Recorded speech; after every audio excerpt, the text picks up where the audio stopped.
À première vue, on ne voit pas grand-chose dans ces photographies bien mystérieuses de façades et jardins prises par Stephen McCoy. Pourquoi ces habitants ont-ils fait de leur dehors, première porte d'entrée du visiteur, un endroit si lisse, un peu à la manière du fameux jardin des Harpel du film Mon oncle de Jacques Tati? En effet, une porte fermée, des fenêtres aux volets clos et aux rideaux tirés, des jardins impeccables, des voitures bien rangées. Mais justement, cet ordre, un peu trop parfait, interpelle l'œil.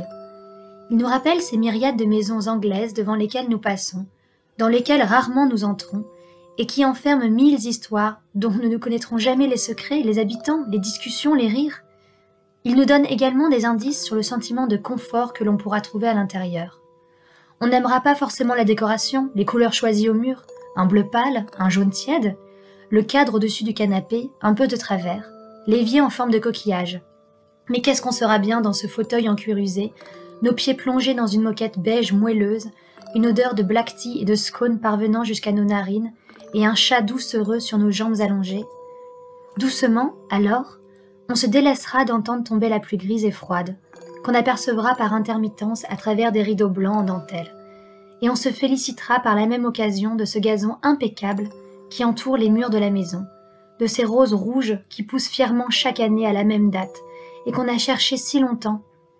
On sera fier de cet ordre qu'on a réussi à instaurer autour de nous, dans ce désordre qu'est souvent notre existence, auquel on pourra se raccrocher lorsque tout fléchit, peut-être un peu artificiellement certes, mais une fois les enfants partis et que leur chambre demeure sans eux, une fois que la retraite est arrivée et que la voiture ne rugit plus chaque matin, une fois que l'être aimé ne réchauffe pas le lit avant que l'on s'y plonge, il restera toujours cette maison, témoin du temps passé, du temps vécu de nos amours, de nos peines, de nos déceptions, le temps de la vie lié à cette maison qui est notre fierté et notre héritage. Lorsque je me suis installée à Londres en 2014, j'ai mis beaucoup de temps à trouver une chambre à habiter qui soit dans mes moyens. En attendant, je vivais alors chez une amie dans le sud de Londres à Surbiton, un quartier résidentiel très mignon. J'avais une vingtaine de minutes à pied chaque matin et chaque soir pour rejoindre le train qui m'amenait dans le centre de Londres. Dans ce trajet, je passais devant des dizaines de maisons, dans lesquelles je me projetais, dans lesquelles plus mes recherches étaient synonymes d'échec, plus j'enviais les habitants, leurs chambres propres et larges. La plupart de mes visites étaient en effet catastrophiques. J'enviais alors la décoration parfois hasardeuse, parfois fantastique, mais j'avais surtout le sentiment d'être en dehors de cela, de ne pas appartenir à ce monde, de n'être que de passage, et le Home Sweet Home ne concerne bien que ceux qui sont dedans.